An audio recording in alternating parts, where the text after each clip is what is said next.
Where do you think you have to get to with your game to get back under that baggy green cap from a spin perspective? It all starts with strong performances in red ball cricket. It's as simple as that. I've been there before, which is a great advantage in that capacity because I know what Test cricket feels like.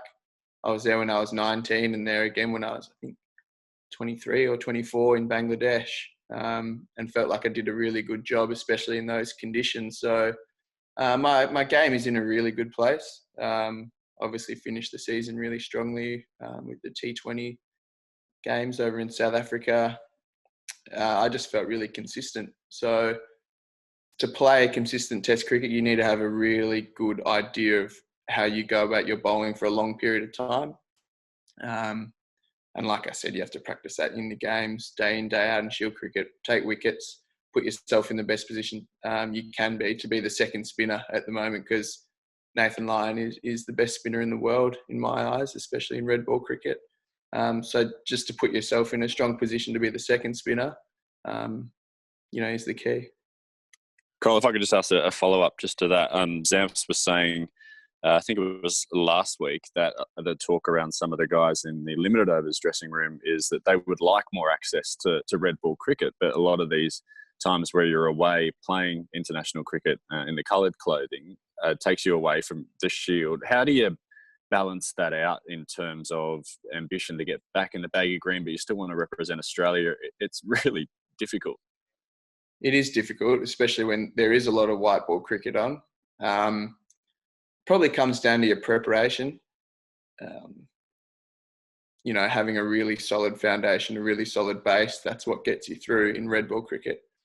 And then if you prepare really well, because you can do that when you're training for white ball cricket and when you're playing, because a lot of the time you're under a lot of pressure in white ball cricket to bowl the ball in the right spot. Otherwise it gets banged over your head for six, a lot more than it does in Test cricket. So,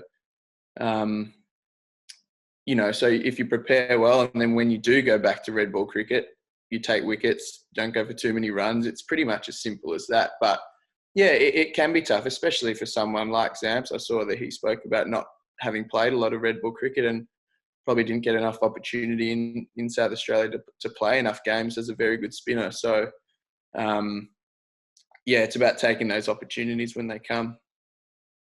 Just on the World Cup, what have you guys been told about it going ahead later this year, and how do you prepare for something that has sort of no certainty in time at the moment? Yeah, I probably know as much about the World Cup as you do, which is not a lot at the moment. It's hard to predict anything in this climate, and it pretty much seems to be a day-by-day process, which is totally understandable because there's just so much to manage, and obviously it's an unpredictable environment. But in terms of preparation, it's really simple. You just have to stay ready. I think your job as a professional cricketer and an international cricketer is you always have to be ready, because opportunities come and go, and you really need to take them when they present themselves, because it's a really tough environment to stay in if you're not performing all the time. So it's up to the individual. We're all old enough and experienced enough now to know what we have to do to stay ready.